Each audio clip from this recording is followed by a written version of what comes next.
I think the most successful part of our finished audio piece is how dynamic it is in its content, because I think we managed to show off our research findings in a way that isn't just spitting out facts through a voiceover. We were able to create lots of different sections with different levels of intensity and sound texture, but every section managed to provide information in a way that mimics some piece of ASMR culture, and it still managed to feel like a cohesive piece. I think the most problematic aspect of our final piece is that it is only really effective when listened to through headphones. Through speakers, most of the effects get lost, making the piece feel really messy and kind of clunky. But ASMR itself is best through headphones, so whilst it's not ideal that the piece is good when listened to through speakers, it is true to the subject of our research.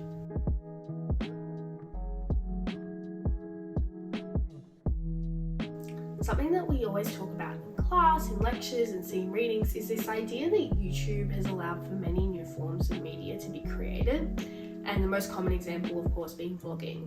But ASMR also falls into this category. Whilst it wasn't first brought up on YouTube, it really blew up on the platform.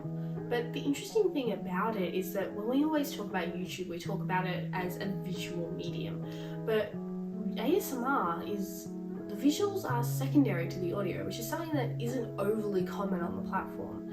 I think ASMR challenges the norm of YouTube being a visual medium, which is an interesting discussion point when comparing it to the other things that we discuss in class and scene readings.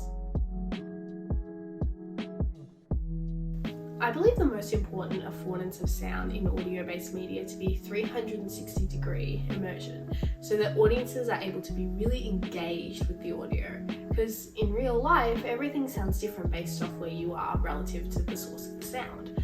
And this is especially important in ASMR because one of the qualities of ASMR is 360-degree sound.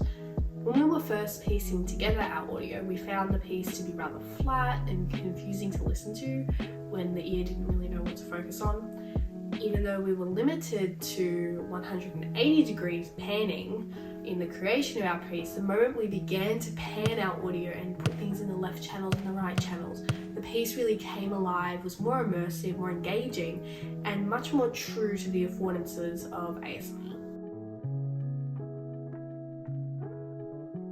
I think the most vital thing that I learned throughout the process was the importance of planning our timeline as a group.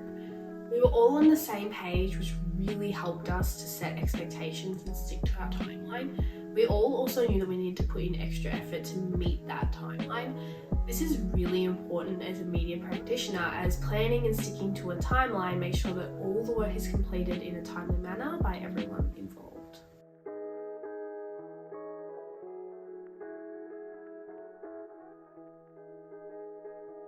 When we first presented our audio piece to the class, our introduction only included the very first ASMR videos audio, which then launched straight into our information sort of content with no explanation of that clip.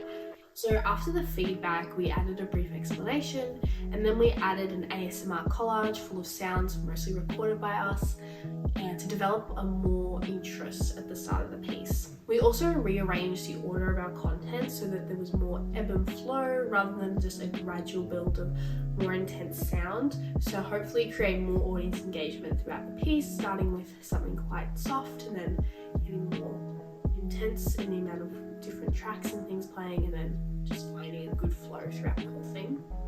Another piece of feedback that we got was that through speakers the audio wasn't really audible and it was hard to hear what things were saying, what was going on. So we decided to try and apply a compressor to the audio after we had the session by suggestion by Kia, but it didn't end up sounding good because all of the fuzzy noises ended up becoming much louder than the whispering because they were kind of the same level. So then instead we decided to really lean into the idea that our audio piece is for headphones, which resulted in a lot of editing with headphones and even adding a little clip at the start to tell audiences that the piece is made for headphones, which really shaped the